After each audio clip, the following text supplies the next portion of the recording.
A U.S. carrier group lingers in the Mediterranean Sea rather than traveling to the Middle East on orders from Defense Secretary Lloyd Austin, USNI News learned on Tuesday.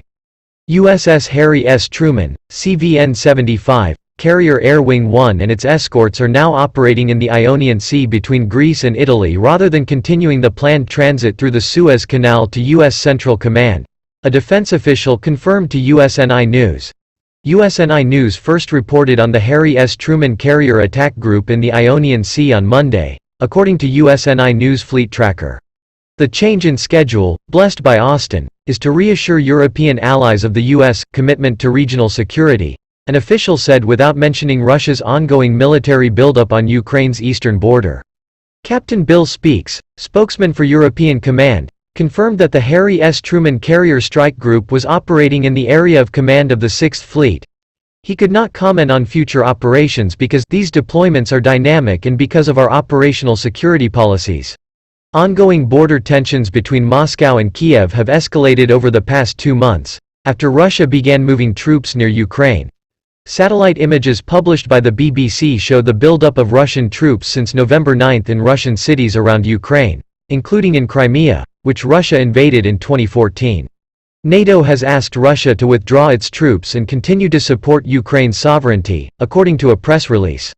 We are deeply concerned by Russia's substantial, unwarranted and unjustified military buildup on Ukraine's borders in recent months, and reject Russia's false claims about Ukrainian and NATO provocations. We call on Russia to immediately de-escalate tensions, pursue diplomatic channels, and abide by its international commitments on the transparency of military activities, according to a NATO press release from December 16.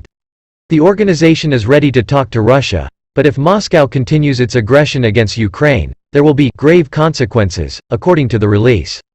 Russia has demanded that NATO stop its expansion into Ukraine or Georgia, as well as withdraw military units from Poland, Estonia, Latvia and Lithuania, according to the BBC article. The United States and Russia will meet on January 10 to discuss rising tensions in Ukraine.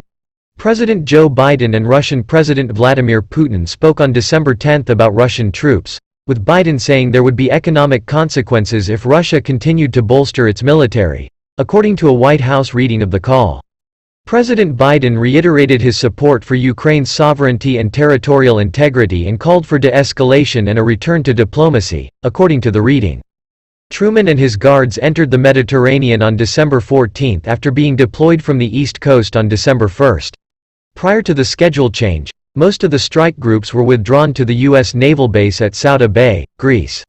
The guided missile cruiser USS San Jacinto, CG-56, assigned to the strike group left the Mediterranean via the Strait of Gibraltar over the weekend and stopped at the U.S. naval base in Rota, Spain.